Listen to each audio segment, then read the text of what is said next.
Ariana Quesada is the 16-year-old daughter of Benito Quesada, a Cargill worker in High River, Alberta, who died of COVID-19 in May. Michael Hughes is a spokesperson for the United Food and Commercial Workers Union. He's been working with the Quesada family to file a criminal complaint against Cargill. Is there a special memory that you cherish about your father? You're 16 years old. You've now gone through 8 months without him. Is there some way that you remember him that you'd be willing to share with us? When my grandpa passed away a couple years ago, my dad was the one to tell me, and he immediately comforted me. It's a memory that I treasure because he missed work for a couple minutes to be there with me and make sure that I was okay. And I strongly value it because that's the type of person he was. He always put us first, even until the end, and it spoke a lot about who he was as a dad and as a person in general who always loved his kids and always made sure that they were okay, even if he wasn't. As the cases started to grow, the general managers and the supervisors kept telling the workers that there was a $500 bonus, but for that bonus to be given to them, they had to go to work every single day. They could not miss a day. And so that was my dad's motivation and the sole reason why he kept going, because bills needed to be paid, and that was the only way they were going to be paid, even though he was already working overtime and working Saturdays and only sleeping a couple hours a day. That $500 bonus was also going to help us. This is in the complaint that you have filed with the RCMP, that that promise of the $500 bonus was a big incentive. Also, that workers faced unpaid temporary layoffs if they didn't report for work because they feared the virus, and that medical personnel cleared workers for duty despite positive COVID-19 tests or symptoms. That's something the CBC also found in its investigation. What did it mean for you to walk into the RCMP office, or to go there and to file the complaint listing these things that happened to your dad? It meant a lot to us because he risked his life for us. So us going to file that complaint, it was finally bringing justice to him, because all these months have passed by and nothing from Cargill. They have seemed to have forgotten that he existed, and that's not okay. They are responsible for his death, is what we believe, what we as a family think. And so us stepping in there, it was to make it known that my dad is still with us, maybe not physically, but we remember him every day, and so should they.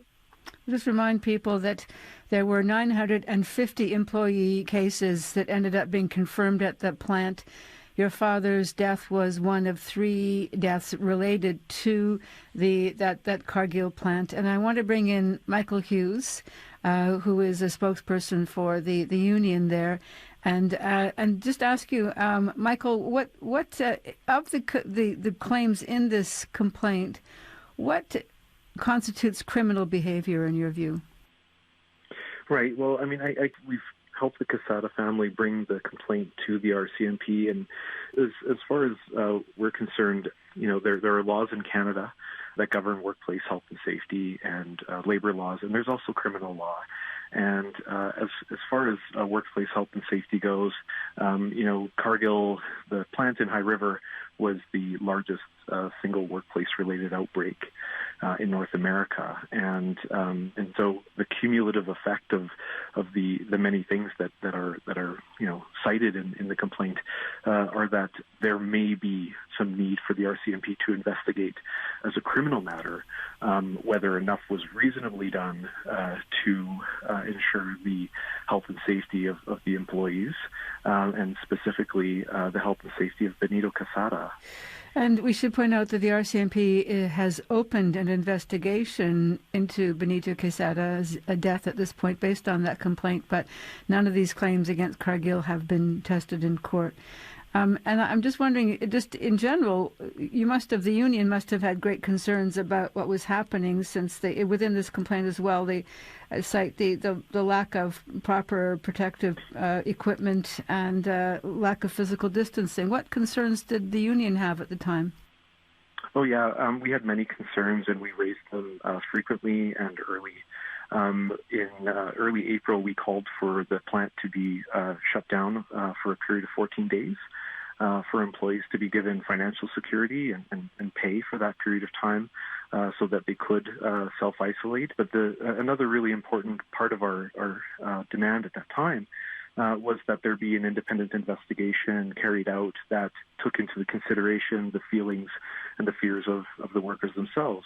So we felt that workers were not being heard in the way that they should have been. We felt that that necessitated a reset, and for us to, try to work with the company, frankly, to come up with a reasonable solution that would ensure that everyone felt safe going to work. And that's clearly something that wasn't happening and didn't happen in the spring, which led to the shutdown. And that was an inevitable thing when people were too afraid to show up to work. Ariana, I just want to go back to you. There's also, a proposed class action lawsuit against Cargill for what happened. So why was it important for you and your family to pursue the possibility of criminal charges? We do not care for money, although we may be in need of it. No money will be able to bring back my dad. Filing the criminal complaint, it will never affect them because they aren't suffering this loss we are.